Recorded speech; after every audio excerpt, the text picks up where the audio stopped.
Hey guys, what's up? Fan here again, and today I'm bringing you guys another video commentary slash guide, and this time I'm going to be covering a hero that I've covered before, but a different build.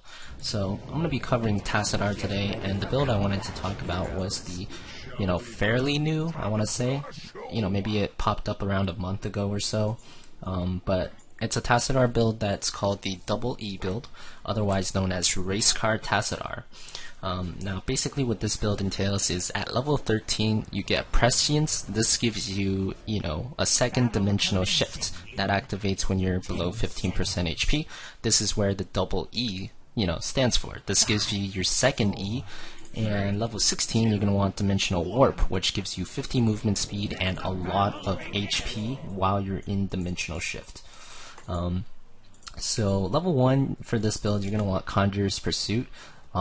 Like most of the time, I think on Haunted Mines you can actually get Psi Infusion, because Psi Infusion is kind of better for the early game in my opinion. You can storm creep waves indefinitely. However, I'm going to treat this as a normal game instead of a Haunted Mines game and get Conjurer's Pursuit. So normally if you're on any other map, Conjurer's Pursuit is really good because you can stack up your mana regeneration throughout the game. And what that does is, Tassadar has some pretty low cooldown abilities. His Q and his W both are 8-second cooldown, which is pretty low, and they're very, very spammable.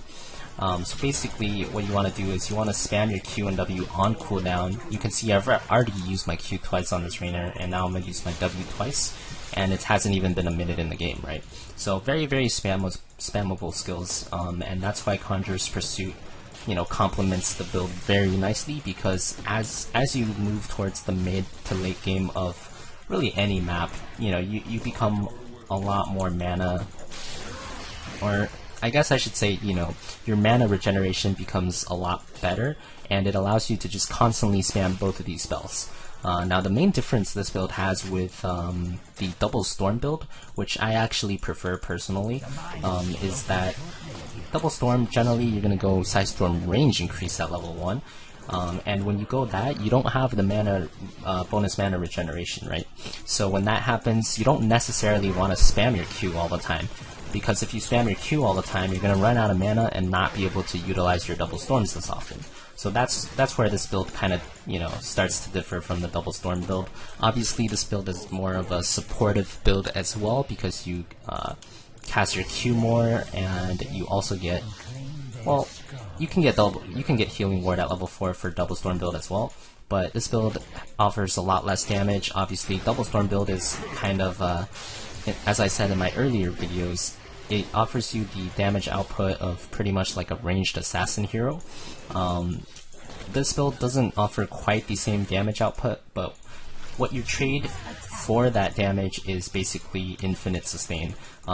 With this build, you're almost impossible to kill on Tassadar once you get to level 16, and that's why a lot of people are liking this build at the moment, at least. I'm gonna drop a Healing Ward here because we have some low heroes. Just make sure they're all healed there, and continue getting skulls. Looks like we're doing pretty good right now. They have a hammer that's still in bottom lane, so they're out soaking us, but we're getting a lot of hero kills here to compensate for that. So in the end, the experience is still even. On this map, if you want to leave one person to soak, generally no one does that, but if you were to do that, what you want to do is basically get as many skulls on your side of the map as you can, and then get out. Whatever side of the map you entered the mines on, you want to get maybe half, maybe slightly less than half, and then you want to just get out and do knights if you're going to leave one person out. They didn't do that, so now they're suffering the consequences of us getting the majority of the skulls and them not really being up very much in experience either. So that was just like my little aside on how the game is going here. I dropped the Healing Ward here again. They've decided to completely ditch the skulls here and try and out-soak us. And time will tell to see how successful they will be here. Well, looks like they've actually all went back here. Used the last of my mana to shield that Thrall. I hope he has a heal soon. Looks like he didn't quite have a heal there, unfortunately, but overall we still traded like pretty favorably, and we're almost the same as they are in experience, and we have a huge golem, which is going to get us a much bigger lead than theirs. But back to the build. So, like I said, this is obviously a more of a supportive build, and level 7 is where you really start getting your first damage spike. So now you get static charge. I believe static charge is a must-have with this build. Some people go deep shift. If you go deep shift, you basically, you know, have no damage outside of Archon, and I really don't agree with that choice whatsoever. I'm going to kind of put my foot down and say static charge is the correct choice for this build. And, you know, most people don't even realize how much damage static charge does. So, your auto attacks do like 74 damage or 80 damage right now, and the crits are doing like 50 to 60 additional damage. Like, when you think about that, that's like an 80% or, yeah, like somewhere around an 80% increase in auto attack damage, right? So, it's almost double damage on whatever thing your storm is on. And that is a huge damage increase, and you know, that's one of the main reasons why I think you cannot skip static charge on level 7 if you're going this build. Other than that, this build is you know, pretty normal so far. Obviously, healing ward is really good in the current patch because, and I didn't shield that guy in time, unfortunately. Was like half a second too slow there. I'm gonna keep hitting these guys, get them off my thrall. But as I was saying, so healing ward is actually really good this patch because AoE attacks no longer kill it. Before this patch, it used to be like Avala's multi-shot would just kill the healing ward, so it was effectively useless. You know, people just killed it with AoE the second it got dropped. Now, however, it's much different. I'm not gonna start those knights because we're not level 10 yet, and they are, so if they come, it's gonna be a disaster. But, as I was saying, now we're level 10, so we can. Healing ward this patch can no longer be killed by AoE spells, so it's basically really strong right now. It heals your team for 3% of their max HP every second, and it lasts for 10 seconds. So, you know, if you think about it, a 30% heal on your entire team, that's absolutely huge. And a lot of the time, that's exactly what happens, because Healing Ward has this random hitbox issue that makes it really hard for people to click on it. And, you know, it just tends to last a lot longer in teamfights than it should, especially in pubs where people don't really understand the significance of focusing down the Healing Ward. I'm just going to drop it here because it's a really low cooldown as well, 60 seconds. I'm just going to use it to heal myself back up to full HP, and it's probably going to be up by the next time we team fight anyway.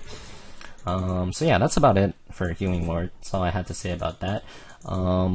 Obviously, level 13 is when we're going to get our second E, and level 16 is when the build is going to be pretty much complete and we're going to be absolutely unkillable. As I said, this build, you can offer more support to your teammates, you can offer more spam via Q and W. Q that guy, W the creep wave here. But the other part of this build is, you know, especially once you're level 16 and you have those double...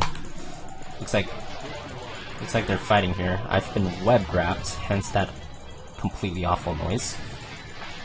There was actually some intense lag there as well. Let's shield that ETC. He lived for a little bit longer at least. And now I'm just trying to kill whoever I can here. Sorry about the intense lag. I'm really not sure what's going on here.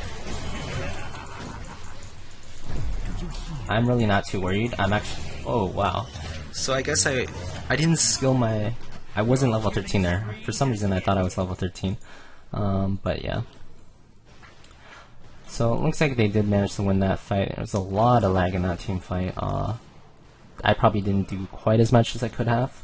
But overall I think this is still doable. Our respawn timers are fairly low and we killed a few of them as well. So we're gonna go in the mines here. They're gonna have a skill advantage, but hopefully we can still fight them.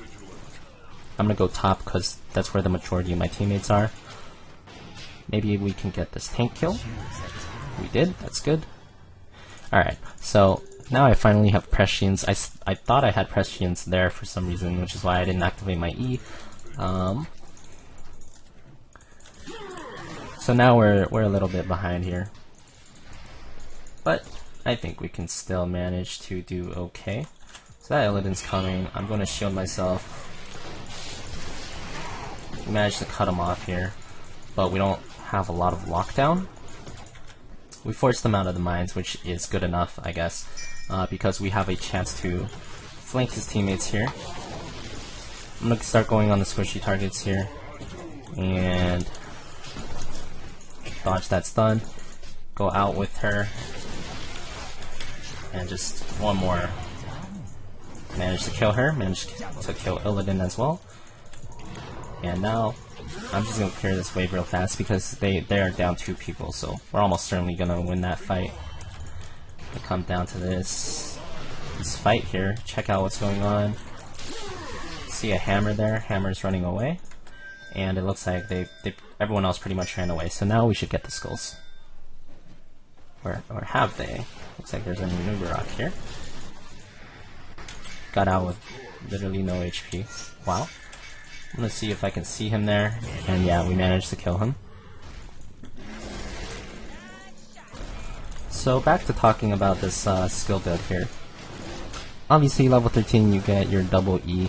At this point, the build's really not complete because double E without the dimensional warp is still kind of, it's kind of shitty.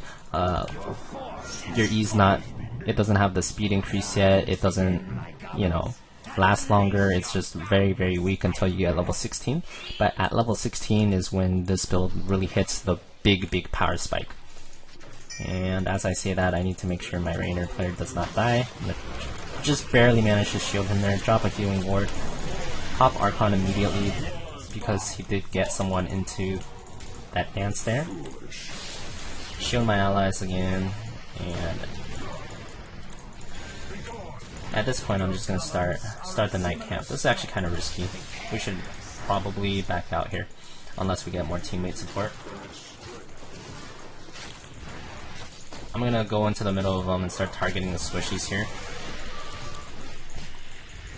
As soon as they start to focus me, I'm just gonna use my E, hide out, shield myself again, start targeting their squishies once again.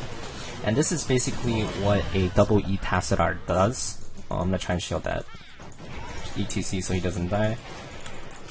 Drop one more stun there, one more auto tag, and it looks like we have barely managed to win that fight. But as I was saying, so now I want to touch a little bit upon the gameplay of Double E Tassadar. And Double E Tassadar is, obviously from levels 1 to 13 he plays very supportive, and even later than that, you can choose to play very supportive via your healing ward and your just constant Q spam on allies or yourself. Oh boy. I think we should probably back out here at least a little bit.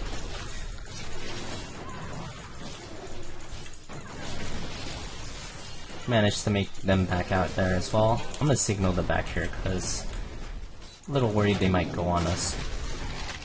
I'm gonna shield this guy. Tried my best to help him there, but honestly not a whole lot I could do. Looks like they're on me now. I'm pretty sure I'll be okay because I'm a double E Tassadar, and that guy just missed his stun. That's 2 ultimates they've used on me already, and you can see, even with the first E, how fast you move and how much you heal. Basically when you get to level 16, it's almost impossible for people to kill you. You can see they blew 2 ultimates and there was like 4 people chasing me, and I got out without a problem there. I drop a healing ward here. Right now it's 4v5, so I just want to poke them enough so that they decide to retreat. Looks like we might have managed to do that finally. And hopefully I'll finally be able to talk a little bit about what, I've been trying to explain the whole game. So after level 16 in particular, and even at level 13, what you saw me do in that last team fight was I kind of just ignored their entire team and I just strolled up to their squishy targets in the backline. So in this particular game, I strolled up to the Tyrande, but obviously that playstyle, you can do it with any squishy hero, right? I will literally just walk into the middle of their team and start hitting the backline targets, and the reason I can do that is because double E is nearly unkillable. So even if they focus me, they're really not going to get anything done. And if they don't focus me, you know, Archon plus your static charge on your Psystorm is definitely enough to make like almost any squishy target instantly run away from you, or you know, if they don't run away from you, they're gonna take a really bad trade. So that's basically what people do with this type of double E Tassadar in the competitive level. You know, the first part is you just spam Q and W literally every chance you get because of the mana you get from Conjurer's Pursuit. Second part is as soon as you hit level 13 or level 16, you know, in fights you literally just go ham on their backline, their carries. You're almost kind of like a pseudo tank, because with double E, I would argue that you're harder to kill than like any tank in the meta right now. And so people just tend to ignore you, and you can get to the backline very easily, and you can, you know, push enemy carries out of the fight very easily. And I showed you a little bit of that in this video already. Maybe I'll show you, you know, again in the next fight if they come and fight here. I'm just gonna drop a preemptive healing ward here because I'm pretty sure I saw people here and there's a chance they might come fight. But it looks like they've decided to just push top, so I'm just going to recall right now and defend.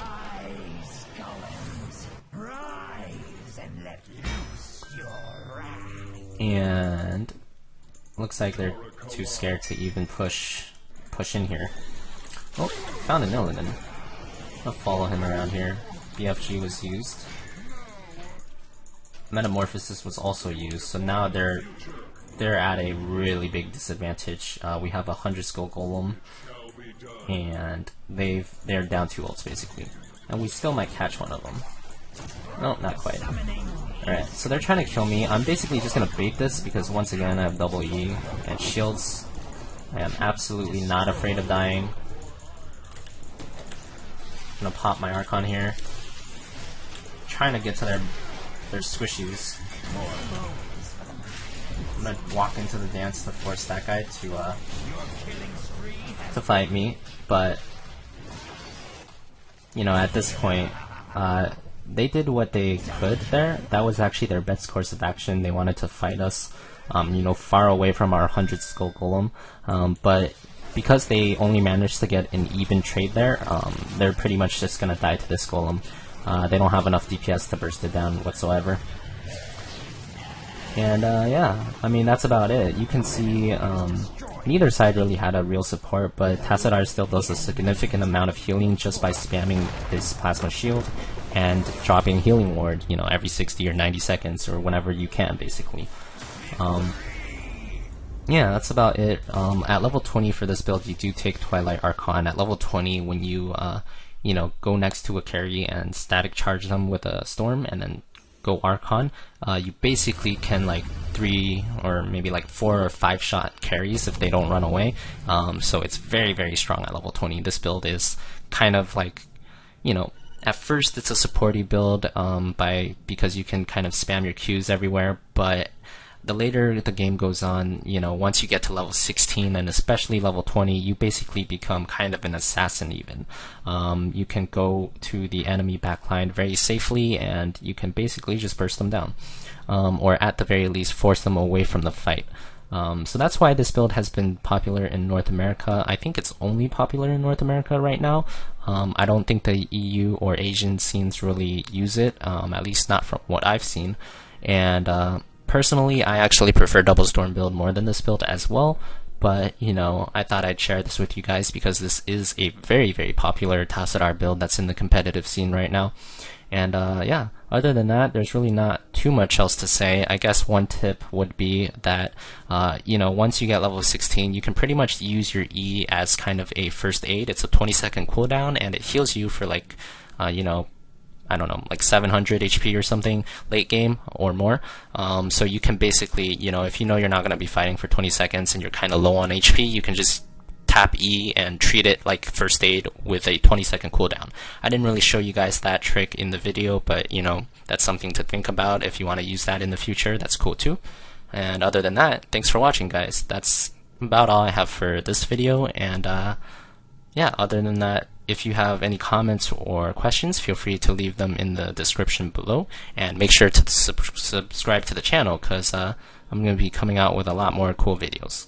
So thanks for watching, and I'll see you guys next time.